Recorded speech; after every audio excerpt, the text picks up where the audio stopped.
नमस्कार, once again welcome है आप सभी बच्चों का। देखिए बच्चों, इस वीडियो में अपन magnetic effect of electric current वाले चैप्टर का रिवीजन करेंगे। विद्युत धारा के चुंबकीय प्रभाव वाले चैप्टर का रिवीजन इस वीडियो में होने वाला है।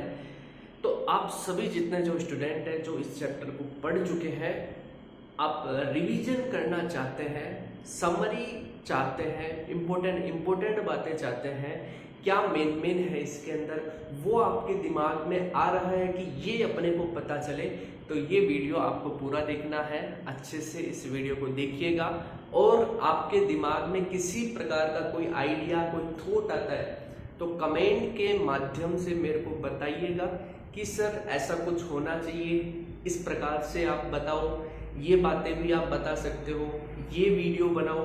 तो ये चीजें आप कमेंट के माध्यम से मेरे को बताओगे। क्लियर है? स्टार्ट करते हैं अपना वीडियो। और वीडियो को इस प्रकार से अपन लेके चलेंगे कि थोड़ा फास्ट वीडियो होगा। समझ चुके हैं सारा इसके अंदर।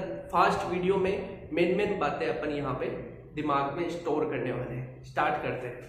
देखिए, सबसे पहले इस टॉपिक में अपन आते हैं ओरस्टेड के प्रयोग में। किसमें? Oersted experiment. सबसे पहला टॉपिक यही आता है, ओरस्टेड एक्सपेरिमेंट। ओरस्टेड का एक्सपेरिमेंट क्या है?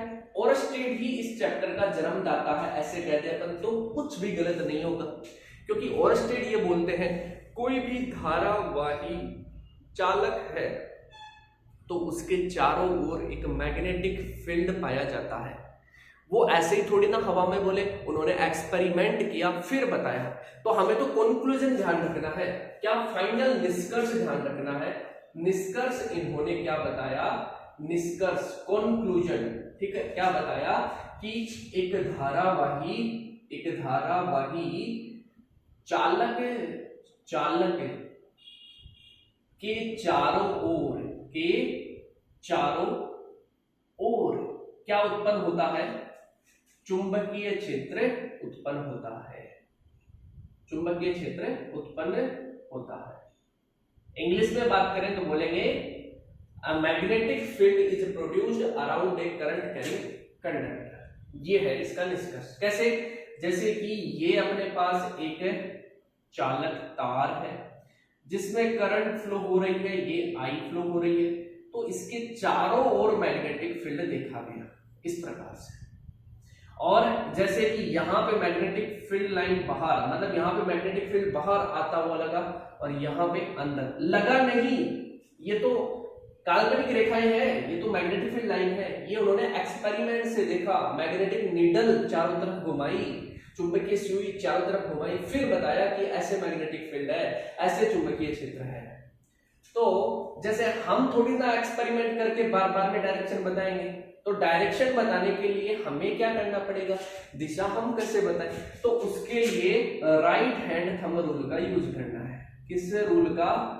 Right hand thumb rule. दाएं हाथ के अंगूठे के नियम का अपने को प्रयोग करना है। हिंदी में क्या हो जाएगा? दाएं हाथ के अंगूठे के नियम का प्रयोग। कैसे? जैसे कि ये अपने पास कंडक्टर है जिसमें करंट आई फ्लो हो रहा है, तो अपन अपनी उंगलियों को और अंगूठे को इस प्रकार से अरेंज करेंगे कि जो थंब हो वो करंट की डायरेक्शन में हो। तो जो मुड़ी हुई अंगुलियां होंगी ना, ये किसको बताएंगी? मैग्नेटिक फील्ड की डायरेक्शन। तो इस प्रकार से पकड़े हैं, यहां पे अंगुलियां बाहर आ रही है तो मैग्नेटिक फील्ड बाहर, यहां पे अंगुलियां अंदर जा रही है, देखो ऐसे, तो मैग्नेटिक फील्ड अंदर। और जो अंदर मैग्नेटिक फील्ड होता है उसको अपन बोलते हैं क्रॉस, और जो बाहर होता है उसको बोलते हैं डॉट। बस, काम खत्म ओरस्टेड एक्सपेरिमेंट का। हमें क्वेश्चन ये आ सकता है कि धारावाही चालक के चारों ओर चुंबकीय क्षेत्र होता है, यह किसने बताया? तो हम बोलेंगे ओरस्टेड ने। किसने बताया? Oersted. Clear? Okay, next topic की ओर मूव करें। अगला टॉपिक इसमें आता है अपने पास force on a moving charge particle। moving charge particle inside magnetic field, inside magnetic field. ये है टॉपिक। हिंदी में क्या होगा, हिंदी में मैं बता देता हूं, इंग्लिश में मैंने लिख दिया। गतिशील आवेश पर चुंबकीय क्षेत्र में लगने वाला बल। चुंबकीय क्षेत्र में गतिशील आवेश पर बल, चुंबकीय क्षेत्र में गतिशील आवेश पर बल ये है कि जैसे एक मैग्नेटिक फील्ड दे रखा है, उसमें एक चार्ज है Q, ये v वेलोसिटी से गति कर रहा है, तो इस पर काम करता है फोर्स, एक बल काम करता है, और यह बल कहलाता है मैग्नेटिक फोर्स, और ये होता है Q v क्रॉस b, ये होता है इसका सूत्र। जब इसको अपन ओपन करते हैं तो क्या आता है, Fm is equal to Q v b sine theta dot n, ये फॉर्मूला अपने पास आता है मैग्नेटिक फोर्स का। कोई चार्ज पार्टिकल, कोई आवेशित कण चुंबकीय क्षेत्र में v वेग से गति करता है, तो अपने पास मैग्नेटिक फोर्स ये होता है, चुंबकीय क्षेत्र ये होता है। डायरेक्शन कैसे देंगे तो देखना, जब भी क्रॉस प्रोडक्ट हो, क्रॉस प्रोडक्ट दिया हो, क्या दिया हो आपको, क्रॉस प्रोडक्ट है, तो उसकी जो डायरेक्शन दी जाती है वो same right hand thumb rule से दी जाती है, राइट हैंड थंब रूल से दी जाती है, दाएं हाथ के अंगूठे के नियम से दी जाती है क्रॉस प्रोडक्ट की। कैसे, जैसे कि मैं बात करूं, एक है अपने पास A वेक्टर और एक है B वेक्टर, तो A क्रॉस B इस प्रकार से होगा, ये डायरेक्शन होगी। कैसे, ये क्यों हुई, तो रूल ये कहता है कि आप अपनी अंगुलियों को, किसको, अंगुलियों को A से B की ओर घुमाओ, किससे, A से B की ओर, तो थंब होगा ना अंगूठा, वो A क्रॉस B की डायरेक्शन बताएगा। जैसे A और ये B, तो A से B की ओर आपको अपनी अंगुलियां घुमानी है, A क्रॉस B है तो वो डायरेक्शन जो थंब की होगी वो A क्रॉस B की होगी। इस प्रकार से A इधर है, B इधर है, और A क्रॉस B इसके लंबवत। हम कहें A क्रॉस B A व B से बनने वाले तल के लंबवत होता है। क्वेश्चन आ गया यहां पे, मैग्नेटिक फोर्स की डायरेक्शन होगी V तथा B से बनने वाले तल के लंबवत, बनने वाले तल के लंबवत। इंग्लिश में बात करें तो ये हो जाएगा perpendicular to the plane formed by V and B। जैसे A क्रॉस B से बनने वाले तल के लंबवत A क्रॉस B होगा, अच्छा V cross V and B से बनने वाले तल के लंबवत FM, ये होगा। क्लियर, लंबवत होता है, परपेंडिकुलर होता है, इसलिए एन पे आता है। नॉर्मल, नॉर्मल मतलब लंबवत एकांक सदिश। क्लियर, तो इस टॉपिक में ये फॉर्मूला पता होना चाहिए। फिर बाद में यहाँ पे 3-4 केसेस है, स्थितियां है, वो अपने को पता होनी चाहिए, उसकी बात करते हैं। देखो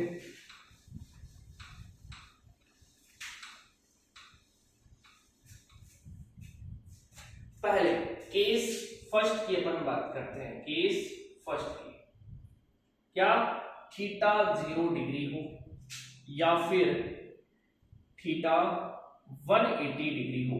मतलब जैसे चार्ज पार्टिकल है, ये v वेलोसिटी से इस डायरेक्शन में गति कर रहा है और चुंबकीय क्षेत्र भी इस डायरेक्शन में हो, या फिर मैग्नेटिक फील्ड इस डायरेक्शन में है, इस डायरेक्शन में, और जो q है वो इस डायरेक्शन में मूव कर रहा है, गति कर रहा है। तो यहां पे थीटा क्या हो गया, 0 डिग्री, और यहां पे थीटा क्या हो गया, 180 डिग्री। क्लियर, तो इन सिचुएशन में मैग्नेटिक फोर्स क्या लगेगा, तो QVB sin theta, sin 0 degree, sin 180 degree, दोनों 0, मतलब लगेगा फोर्स 0। कितना बल कार्य करेगा, 0 बल कार्य करेगा। अब क्वेश्चन यहां पे ये आता है कि इस स्थिति में कण का पथ कैसा होगा। कण का पथ,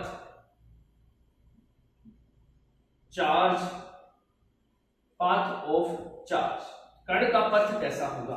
तो इस स्थिति में ध्यान रखना कण का जो पथ होगा वो लीनियर होगा, लीनियर, सरल रेखीय होगा। क्या होगा? सरल रेखीय। रीजन देखो, चार्ज पार्टिकल इधर गति कर रहा है, कोई फोर्स इस पर काम नहीं कर रहा, तो इस डायरेक्शन में गति करता रहेगा, मतलब जो पाथ इसका लीनियर था तो लीनियर ही गति करेगा, रेखीय ही गति करेगा। बस इसलिए हमने कहा कि पथ कैसा होगा? सरल रेखीय, कि कोई इसको विचलित करने वाला बल ही नहीं है, इसलिए। क्लियर? चलिए, अब यहां पे एक क्वेश्चन आता है मेरा कि किस स्थिति में बल का मान शून्य होगा, चुंबकीय बल का मान शून्य होगा। क्या बता सकते हो आप किस सिचुएशन में चुंबकीय बल का मान 0 होगा? तो आप बोलोगे सर अभी तो आपने निकाला है कि चुंबकीय बल का मान 0 जो होता है वो थीटा 0 डिग्री और 180 पे होता है। देखो, सेकंड सिचुएशन ये भी तो है कि अगर v 0 हो, मतलब रेस्ट में हो, क्या हो? चार्ज आराम कर रहा है, आराम, विराम, चार्ज रेस्ट में है, गति नहीं कर रहा, मैग्नेटिक फील्ड में चार्ज रेस्ट में है, गति नहीं कर रहा, तो उस सिचुएशन में q v b sin theta से क्या आ गया? 0। तो उस सिचुएशन में भी बल क्या करेगा? अपना कोई वैल्यू नहीं दिखाएगा, बल क्या आएगा? 0 आएगा। तो ये भी क्वेश्चन यहाँ पे बनता है। ओके, चलिए नेक्स्ट क्वेश्चन की अपन बात करते हैं, या फिर अपन कहें नेक्स्ट टॉपिक की, इसी टॉपिक में। ठीक है, केस सेकंड आता है अपने पास, केस सेकंड। थीटा हो 90 degree, theta 90, F magnetic Q V B sine theta, then ये हो जाएगा क्यू वी बी साइन 90 और साइन 90 का वैल्यू 1। ये बनाएगा जो कि क्या होगा? मैक्सिमम, अधिकतम होगा। भाई साइन का वैल्यू मैक्सिमम कब होता है? जब थीटा 90 हो। तो एफएम क्या होगा? मैक्सिमम होगा, अधिकतम होगा। क्लियर इतनी बात है? तो मैग्नेटिक फोर्स थीटा जब 90 हो तो अपने पास ये होता है। ओके, इस स्थिति में कण का पथ कैसा होगा? ये क्वेश्चन आता है, कण का पथ, path of particle, path of particle, वृत्ताकार पथ होगा। कैसा पथ होगा? वृत्ताकार, सर्कुलर, सर्कुलर पाथ होगा, सर्कुलर। इस प्रकार से इसका पथ होगा ये। क्यों? जैसे कि अगर चार्ज पार्टिकल इधर गति कर रहा है बी से, और मैग्नेटिक फील्ड दे रखा है अंदर, इनसाइड, इनसाइड को क्रॉस से दिखाते हैं अपन, राइट। तो ये V है, B अंदर है, तो F मैग्नेटिक किधर होगा? V क्रॉस B, V से B की ओर उंगलियां घुमाए, ये आएगा। तो अब चार्ज पर फोर्स ऊपर की ओर लगेगा, तो चार्ज धीरे धीरे ऊपर जाएगा, फिर यहां पे पहुंचेगा। तो मोशन किधर है? ऊपर। V ऊपर है, B अंदर है, V cross B, magnetic force आया इस प्रकार से सेंटर की ओर। तो मैग्नेटिक फोर्स इधर लगेगा, इस कारण फोर्स लगता लगता पार्टिकल इधर आएगा और इस पर इसकी वेलोसिटी इधर हो जाएगी।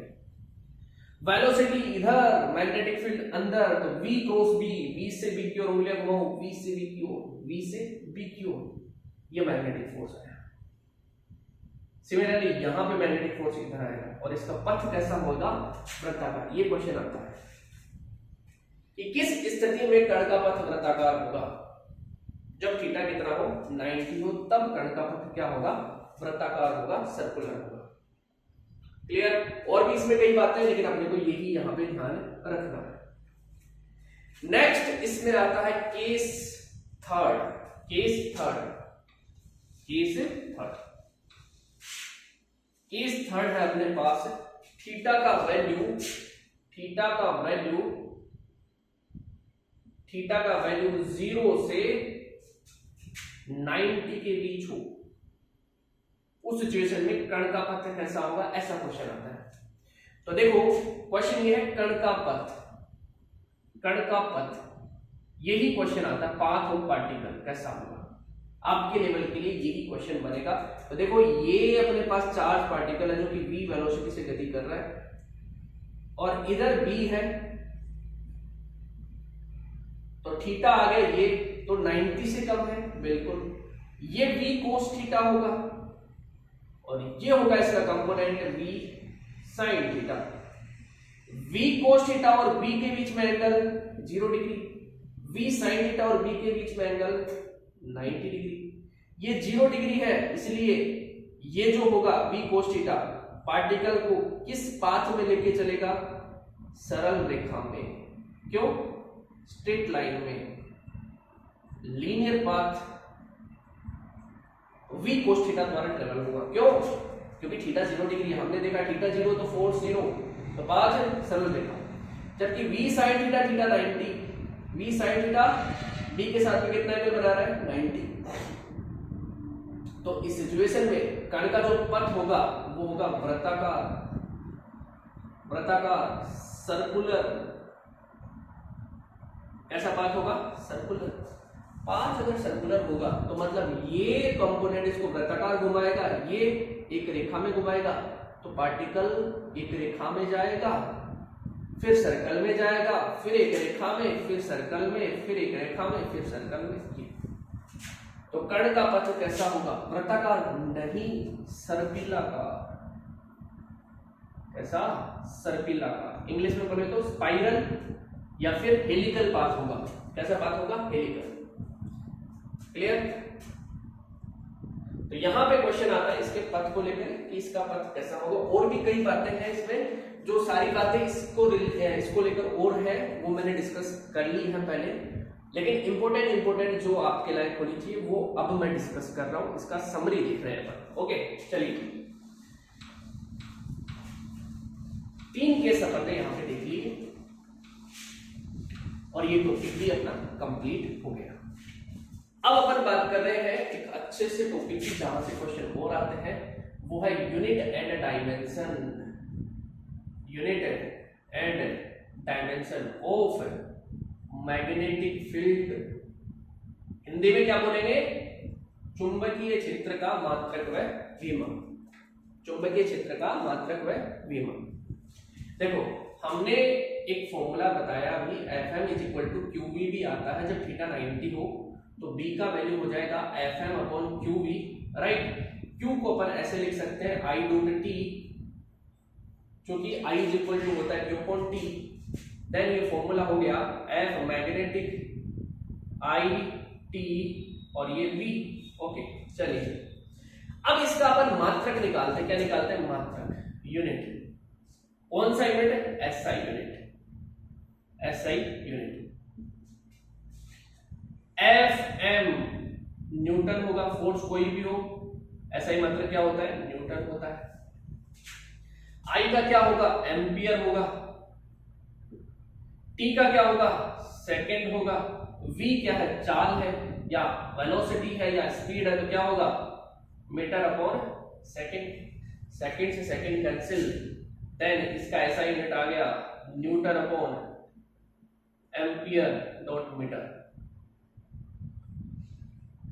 क्या है? Newton/एम्पियर/मीटर। इसको अपन बोलते हैं टेस्ला।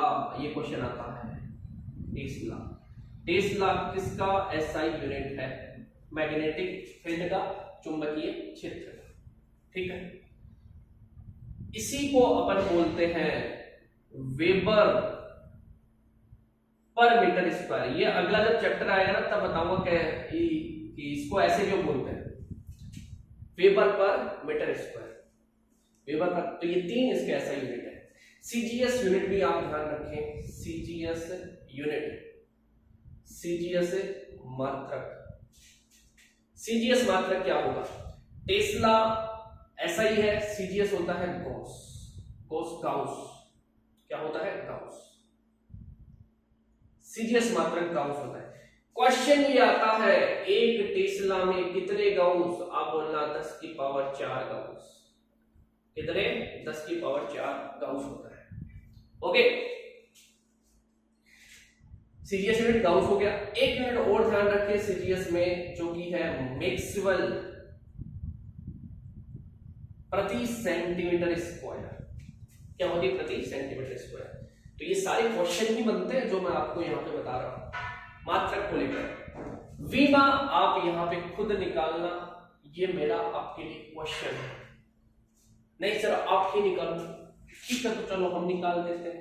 डायमेंशन देखना इस फॉर्मूले से आसान पड़ेगी। न्यूटन का क्या होगा, m1 L1 T-2। एम्पियर का A होगा, मीटर का L होगा, ठीक है ये कैंसिल हो गया। मीन्स हो गया m1 L0 T-2 A-1। ये हो गया अपने पास चुंबकीय क्षेत्र की विभव, मैग्नेटिक फील्ड की dimension m1 L0 T-2 A-1। Okay, अब अपन नेक्स्ट टॉपिक की बात करते हैं। इसमें बहुत से क्वेश्चंस की अपन ने बात कर ली। चलिए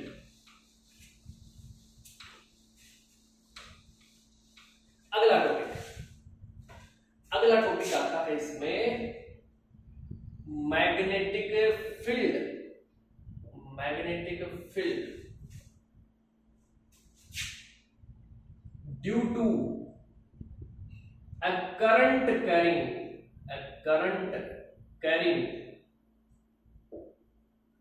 circular coil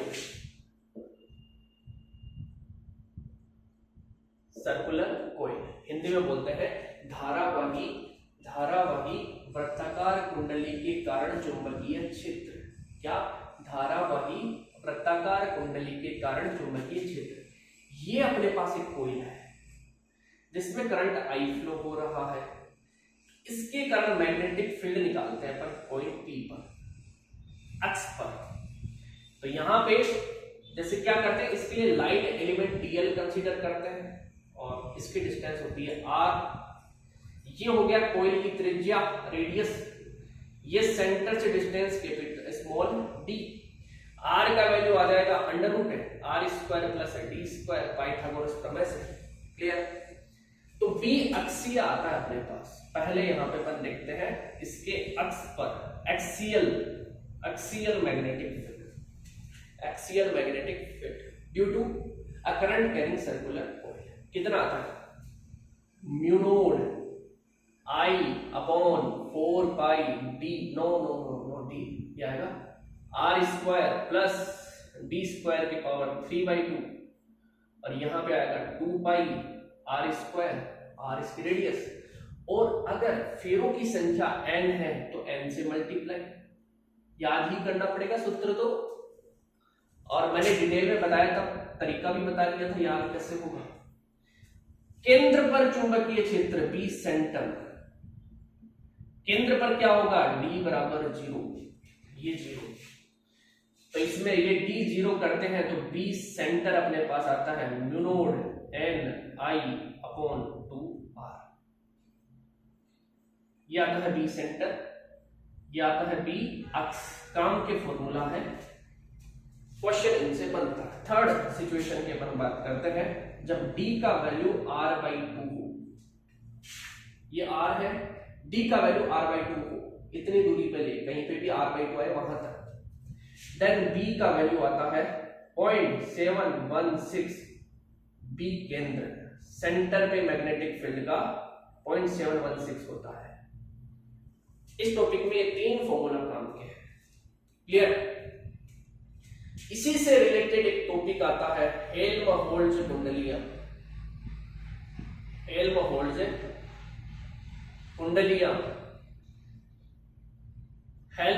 कॉइल्स, इंग्लिश में बोलते हैं हेल्महोल्ट्ज कॉइल्स। इसमें क्या होता है, 2 कोएक्सियल कुंडलियां होती है, एक ही अक्ष पर रखी हुई समाक्षीय कुंडलियां, जिनमें करंट का वैल्यू और डायरेक्शन क्या होता है, सेम होता है, दिशा क्या होती है, समान।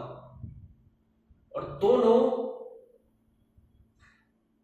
r डिस्टेंस पे, r मतलब कुंडली की त्रिज्या के बराबर दूरी पर रखे होते हैं। तो इसके कारण मिड पॉइंट पर मैग्नेटिक फील्ड निकालते हैं। मिड पॉइंट हो गया D = R/2, यहां से भी D = R/2। तो ये मैग्नेटिक फील्ड निकालते हैं तो दोनों के कारण जुड़ जाता है और B मिड पॉइंट, मध्य बिंदु पर कितना आता है टोटल इन दोनों के कारण, वो आता है 2 × 0.716 और बी सेंटर, मतलब 1.43 टू बी सेंटर। ये है हेल्महोल्ट्ज कॉइल के लिए सूत्र और काम का, जो काम की चीज है वो। क्लियर? तो ये टॉपिक था, इस टॉपिक से ये फॉर्मूला काम के हैं, ये अपने को ध्यान रखने हैं। चलिए नेक्स्ट अपन बात करते हैं अगले टॉपिक की। अगला टॉपिक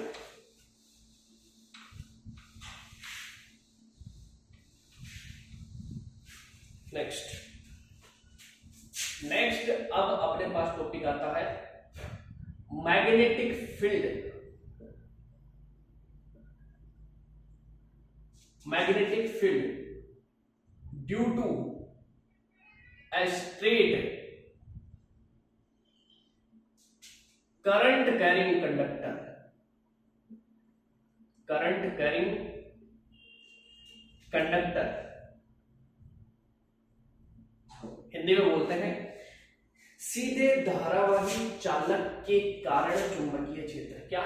सीधे धारावाही चालक के कारण चुंबकीय क्षेत्र। जैसे कि ये अपने पास एक स्ट्रेट वायर है या स्ट्रेट कंडक्टर है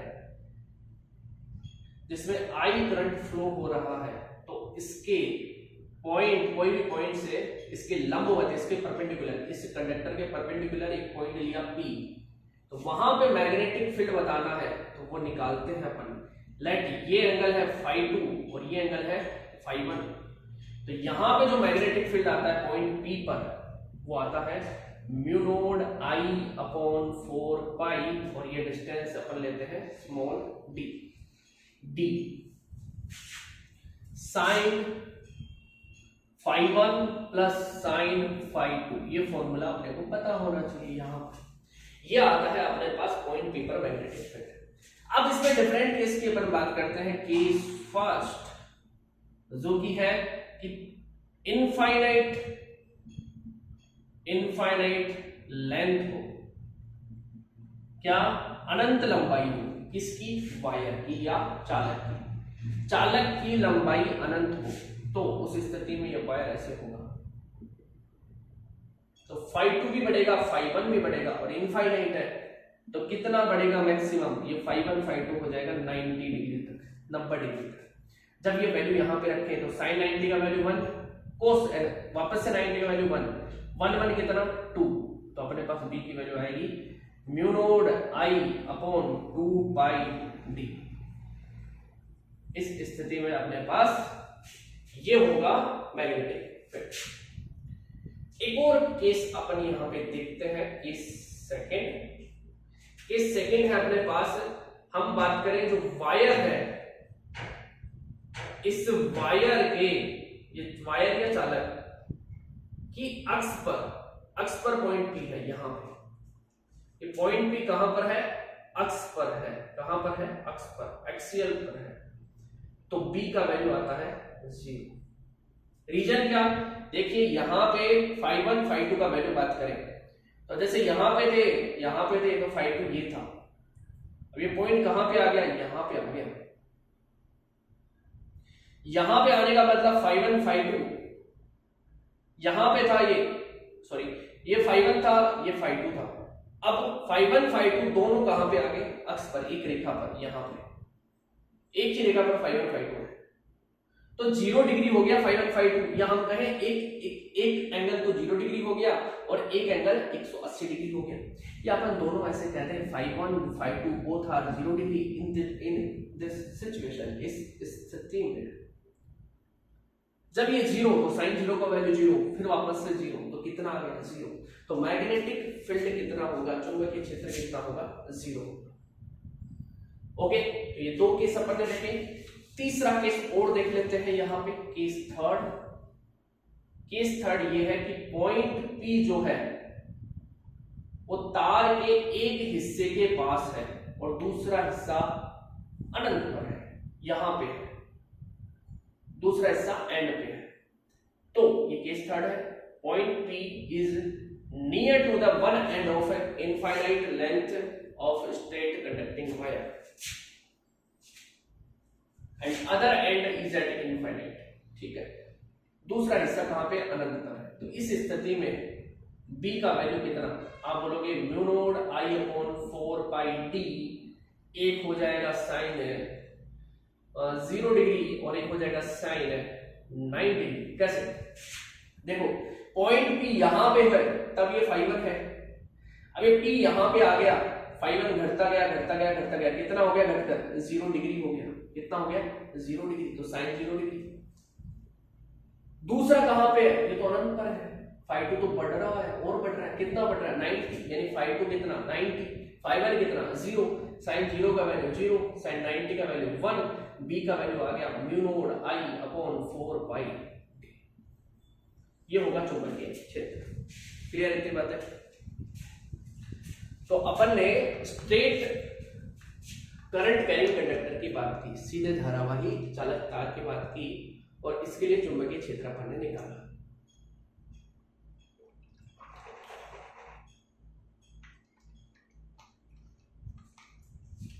अब नेक्स्ट टॉपिक की बात करते हैं। अगला टॉपिक इसमें आता है अपने पास कुंडली की बात कर ली, तार की बात कर ली, या चालक तार या चालक की बात कर ली, ठीक है। अब अपने पास इसमें टॉपिक आता है मैग्नेटिक फोर्स, मैग्नेटिक फोर्स, बल। अब चुंबकीय बल की बात करेंगे on current carrying conductor, current carrying conductor inside a magnetic field, a magnetic field, Hindi में क्या बोलते हैं, चुंबकीय क्षेत्र में स्थित एक धारावाही चालक पर बल।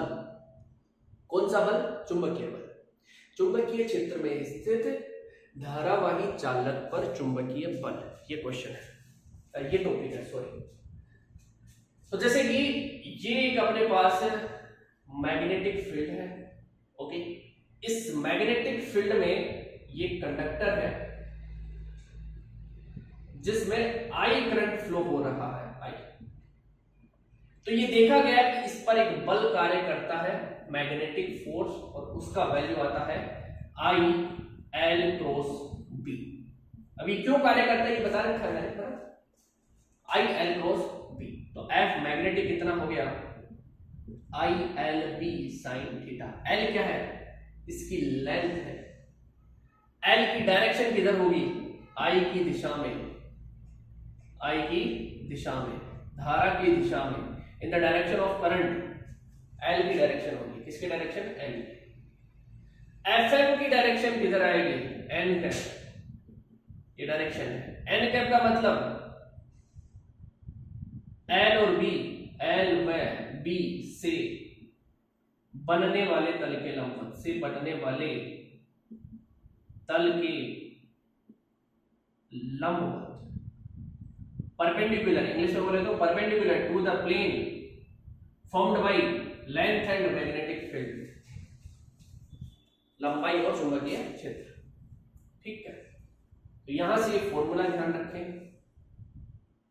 साथ में इसकी डायरेक्शन, दिशा ध्यान रखें। क्रॉस प्रोडक्ट है तो क्रॉस प्रोडक्ट की दिशा तो अपन राइट हैंड थंब रूल से देते हैं, दाएं हाथ के अंगूठे के नियम से। अब इसमें डिफरेंट सिचुएशन के लिए मैग्नेटिक फोर्स आता है, वहां से क्वेश्चन बनता है, थीटा 0 डिग्री हो, 90 डिग्री हो, तो उस सिचुएशन में कितना चुंबकीय बल कार्य करेगा, ऐसा क्वेश्चन एग्जाम में पूछा जाता है। तो ये अपने पास मैग्नेटिक फोर्स था एक करंट कैरिंग कंडक्टर पर, कब, जब वह चुंबकीय क्षेत्र में स्थित होता है तब। ओके, नेक्स्ट अब इसमें टॉपिक आता है कि दो करंट कैरिंग वायर है जो कि एक दूसरे के समांतर है, तो उनके मध्य बल लगेगा, force between two parallel current carrying conducting wire. इस इस टॉपिक से रिलेटेड क्या है, दो समांतर धारावाही चालकों के मध्य बल, इस टॉपिक से रिलेटेड दो क्वेश्चन बनते हैं, दो टाइप के बताता हूं। जैसे ये कंडक्टिंग वायर है, एक ये वायर है, इसमें करंट I1 फ्लो हो रहा है, इसमें I2, ये पहला वायर है, ये दूसरा वायर है, दोनों के बीच में डिस्टेंस D है। पहला क्वेश्चन आता है कि किस प्रकार का बल कार्य करेगा, बल कार्य करेगा, किस प्रकार का बल, आकर्षण का या प्रतिकर्षण का, फोर्स कैसा होगा, अट्रैक्शन का या रिपल्सन का, अट्रैक्शन और रिपल्सन, कौन सा फोर्स लगेगा, कब लगेगा। देखिए जब करंट की डायरेक्शन सेम है, धारा की दिशा क्या हो, समान हो, सेम डायरेक्शन ऑफ करंट क्या हो, सेम, तब लगेगा अट्रैक्शन। और धारा की दिशा विपरीत है, धारा की दिशा क्या है, विपरीत, अपोजिट, तब लगेगा अपने पास प्रतिकर्षण मींस रिपल्सन। कैसे लगेगा ये बता रखा है मैंने, है ना, डिटेल वीडियो में बताया था मैंने ये, ठीक है। पहला क्वेश्चन तो ये आता है। सेकंड क्वेश्चन आता है फोर्स का अपॉन लेंथ। जैसे अपन बोलते हैं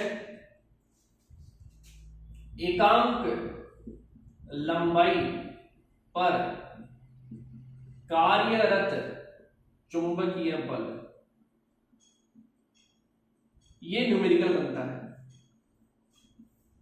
force per unit length, force per unit length ये बनता है F अपॉन L, जो कि आता है mu naught upon 4 pi distance D to I1 I2। सूत्र ध्यान रखें काम का यही है यहां पे, ठीक है। चलिए ये टॉपिक यहां पे कंप्लीट है और इस टॉपिक को लेकर ये बातें अपने को ध्यान रखनी है।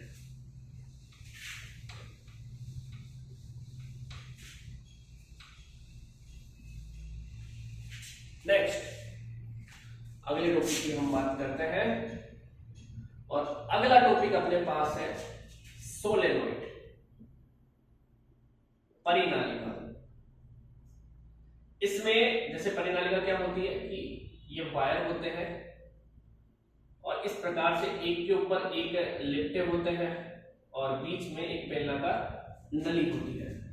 ये करंट जाता है I और ये करंट यहां से वापस I आता है। तो यहां पे पहला क्वेश्चन आता है परिनालिका के अंदर चुंबकीय क्षेत्र, अनंत लंबाई की परिनालिका में चुंबकीय क्षेत्र। इंग्लिश में बात करें तो होगा magnetic field inside a solenoid of infinite length, inside a solenoid of infinite length में, मतलब अंदर, बी इनसाइड, जो कि होता है म्यू नोड एन आई। एन होता है एकांक लंबाई में फेरों की संख्या, लंबाई में फेरों की संख्या, number of turns per unit length, ये होता है एकांक लंबाई में फेरों की संख्या। परिनालिका के अंदर चुंबकीय क्षेत्र होता है। सेकंड आता है आउटसाइड कितना मैग्नेटिक फील्ड होगा, तो हम बोलेंगे 0। ये क्वेश्चन भी आता है, परिनालिका के बाहर चुंबकीय क्षेत्र कितना होगा, 0 होगा, ठीक है। थर्ड, यदि परिनालिका की लंबाई L है, क्या है L, ये क्वेश्चन, परिनालिका की लंबाई क्या है L, if length of solenoid is L then B inside कितना, mu nought N upon L और ये I। फेरों की संख्या परिनालिका की लंबाई L तथा फेरों की संख्या N है, फेरों की संख्या N है तो B इनसाइड होता है। ये फॉर्मूला अपने को यहां पे ध्यान रखने हैं। ये सोलेनोइड का टॉपिक है, परिनालिका का टॉपिक है। नेक्स्ट टॉपिक आता है इसमें टोरॉइड। टॉपिक क्या है? टोरॉइड।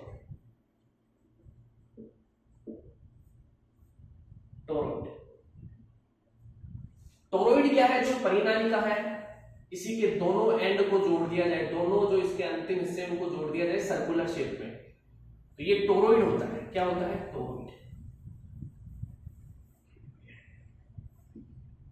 यहां से गया और यहां से करंट आया, तो इस टोरॉइड के यहां पे इनसाइड मैग्नेटिक फील्ड अपने को मिलता है और सेंटर से ये डिस्टेंस होती है कैपिटल आर। इसमें क्वेश्चन आता है पहला तो इनसाइड कितना है, अंदर मैग्नेटिक फील्ड, इनसाइड चुंबकीय क्षेत्र, हिंदी एंड इंग्लिश, अंदर चुंबकीय क्षेत्र, B inside mu node N I, ये आएगा B inside mu node N I. ठीक है, टोरॉइड के अंदर चुंबकीय, सेम फॉर्मूला है। यहां पे एन क्या है?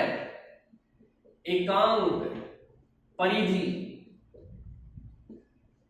में चुंबकीय क्षेत्र, में चुंबकीय क्षेत्र, magnetic field per unit circumference, magnetic field per unit circumference. Length इसकी क्या हो जाएगी? इसकी लंबाई, परिधि तो होगी वही है, बट यहां पे लेंथ क्या होगी? सरकमफेरेंस यानी परिधि होगी। पहला क्वेश्चन ये बनता है। सेकंड क्वेश्चन, आउटसाइड कितना मैग्नेटिक फील्ड? 0। ठीक है, परिधि आ सकता है या फिर लंबाई भी दे सकता है, ध्यान रखना, लंबाई का मतलब परिधि ही होगा यहां पे। थर्ड, आर रेडियस दे दे आपको कि जहां पे मैग्नेटिक फील्ड निकाले उसकी रेडियस आर है, तो एन का वैल्यू क्या होगा? N upon 2 pi R. N क्या है? फेरों की संख्या, ये परिधि हो गई। तो इस सिचुएशन में बी इनसाइड कितना हो गया? Mu node N I upon 2 pi R. ये फॉर्मूला यहां पे ध्यान रखना है। तो टोरॉइड को लेकर ये दो फॉर्मूला अपने पास बनते हैं, यही अपने से एग्जाम में पूछे जाते हैं। नेक्स्ट,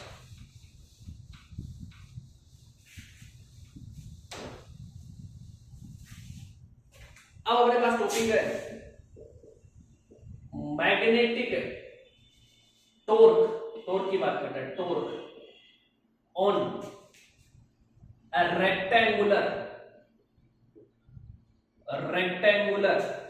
करंट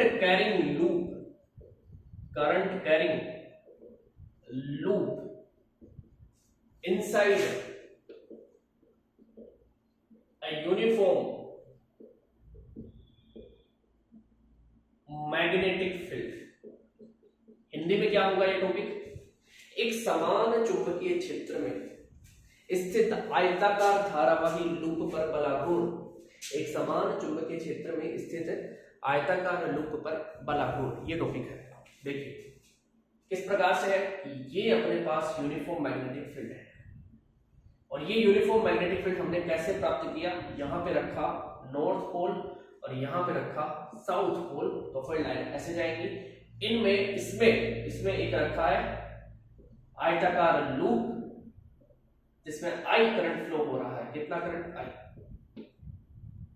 ठीक है, तो होता क्या है कि लूप के जिस हिस्से को देखने पर करंट की डायरेक्शन एंटी क्लॉकवाइज लगे वो हिस्सा नॉर्थ होता है, और जिस हिस्से को देखने पर करंट की डायरेक्शन क्लॉकवाइज लगे वो हिस्सा साउथ होता है।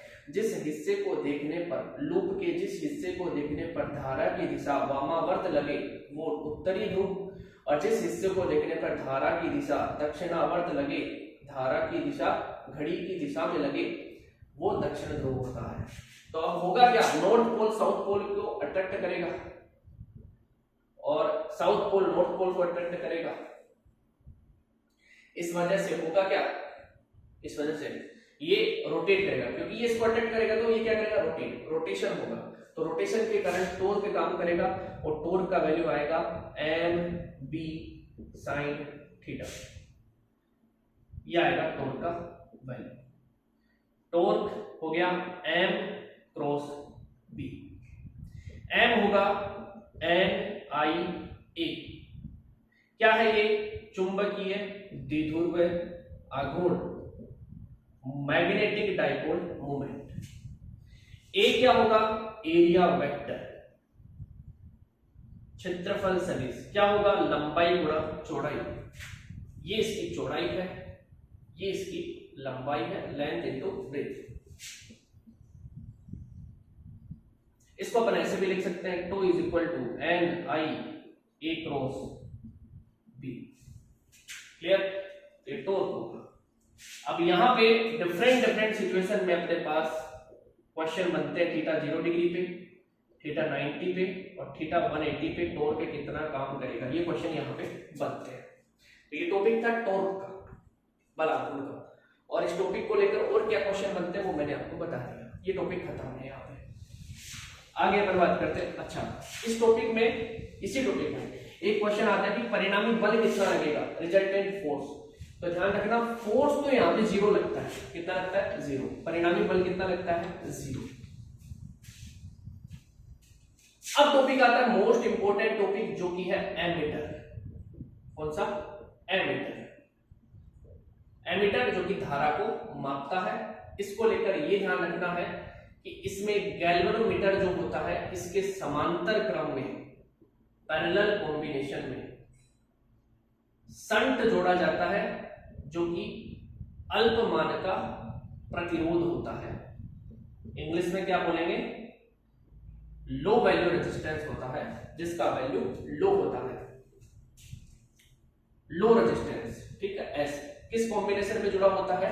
पैरेलल यानी समांतर क्रम में। किसके? गैल्वेनोमीटर में। गैल्वेनोमीटर के जैसे आई करंट आ रहा है, गैल्वेनोमीटर में IG करंट गया। ठीक है? यहां पे आएगा I माइनस IG। ओके, इस टॉपिक को लेकर क्वेश्चन क्या क्या बनते हैं। पहला क्वेश्चन, एमीटर क्या काम करता है? धारा को मापता है, धारा को मापता है, इट मेजर्स करंट। ठीक। सेकंड क्वेश्चन ये आता है कि विद्युत परिपथ में यह किस क्रम में जोड़ा जाता है? तो यह श्रेणी क्रम में जोड़ा जाता है। It used in series combination with an electric circuit. एक विद्युत परिपथ के साथ में इसका प्रयोग श्रेणी क्रम में होता है। किस क्रम में होता है? श्रेणी क्रम में, मतलब इसको सीरीज में जोड़ेंगे। ठीक। थर्ड क्वेश्चन यहां पे आता है कि एमीटर का आदर्श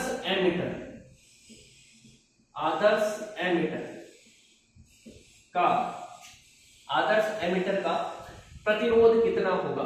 रेजिस्टेंस ऑफ आइडियल एमीटर तो होता है 0। क्यों होता है अभी बताऊंगा। ठीक है। फोर्थ क्वेश्चन यहां पे आता है, S के वैल्यू से संट का मान बताओ कितना आएगा। ये आता है यहां पे क्वेश्चन। ठीक है, धारा को मापता है, श्रेणी क्रम में जोड़ा जाता है, आदर्श एमीटर का प्रतिरोध 0 होता है, संट का मान निकालो। क्वेश्चन देखिए, यहां पे ये अपने पास पूरा एमीटर का अरेंजमेंट है। इसके लिए अगर बात करें तुल्य प्रतिरोध कितना होगा, तो दोनों किस कॉम्बिनेशन में है? ये समांतर क्रम में। तो R इक्विवेलेंट आएगा GS upon G plus S। समांतर में है, ऐसे तो करेंगे 1 upon R equivalent is equal to 1 upon G plus 1 upon S। ठीक है, GS upon G plus S। क्योंकि G का वैल्यू जो है बहुत ज्यादा है S से, संट तो अल्पमान का है, लो वैल्यू है इसकी। तो हम कहें G प्लस S लगभग क्या होगा? G ही होगा, कि बहुत कम चीज जोड़ रहे हैं इसमें।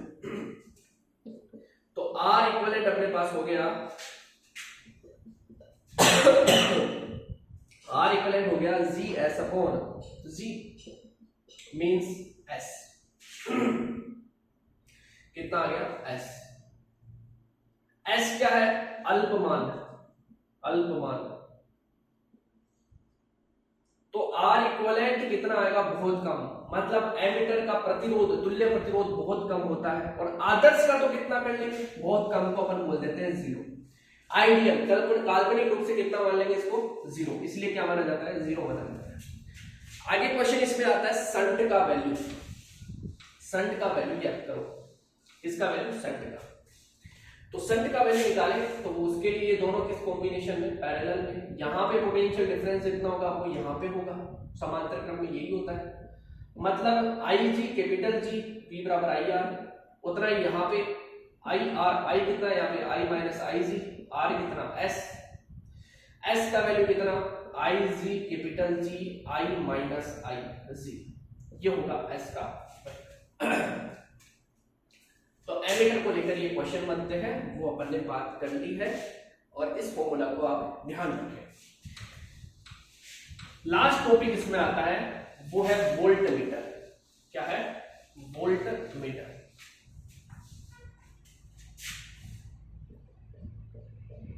Volt meter, volt meter, volt meter क्या है? क्वेश्चन की बात करें क्या क्या क्वेश्चन बनते हैं, तो वोल्ट मीटर वोल्टता का मापन करता है। पहला क्वेश्चन ये आएगा। वोल्टेज को क्या करता है? मेजर, मापता है। पहला क्वेश्चन ये।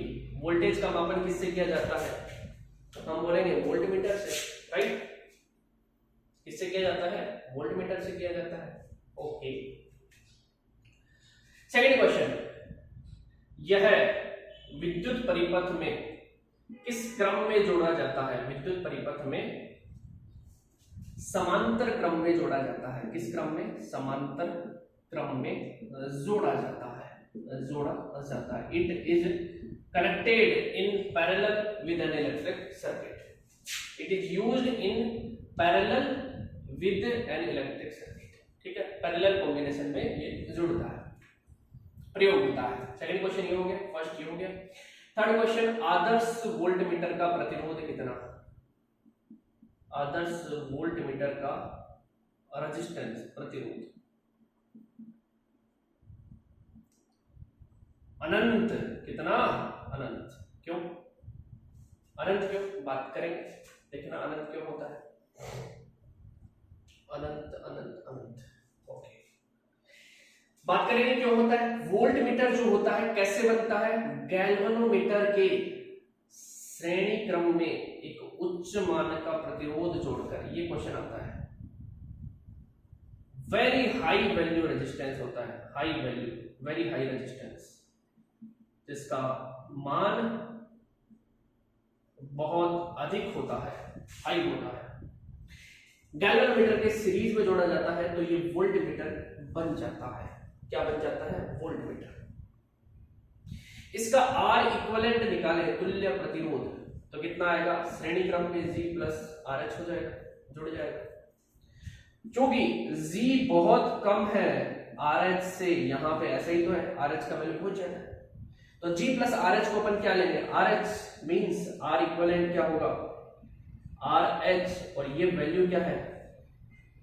वेरी हाई है, ये वेरी हाई, बहुत अधिक है, इसलिए that's why Adarsh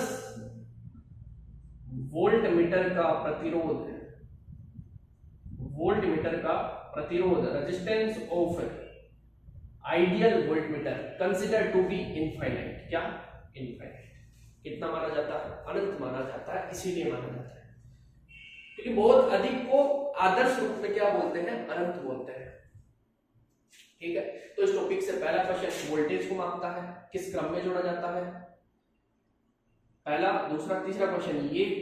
fourth question equivalent resistance है। एंड फिफ्थ क्वेश्चन की अपन बात करें यहां पे, जो कि है RH का मान ज्ञात करो। इस न्यूमेरिकल क्वेश्चन आता है, RH के value, find out the value of RH। ये G है, ये RH है, ये IG करंट जाएगा इसमें। ठीक है, find out the value of RH, ये क्वेश्चन है। तो देखिए यहां पे पोटेंशियल डिफरेंस क्या होगा? आप बोलोगे V is equal to I R, I G, R कितना? G प्लस RH, यही तो है इक्विवेलेंट, तुल्य। RH का वैल्यू चाहिए तो V अपॉन आई जी, किसके इक्वल? G प्लस RH के। RH का वैल्यू यहां पे आ गया V upon I G minus G, ये क्वेश्चन हो गया यहाँ, ये आता है न्यूमेरिकल क्वेश्चन। तो ये वोल्ट मीटर था और इस प्रकार से ये चैप्टर अपना कंप्लीट है। नेक्स्ट वीडियो में नया चैप्टर स्टार्ट करेंगे। ओके, मिलते हैं नेक्स्ट वीडियो में।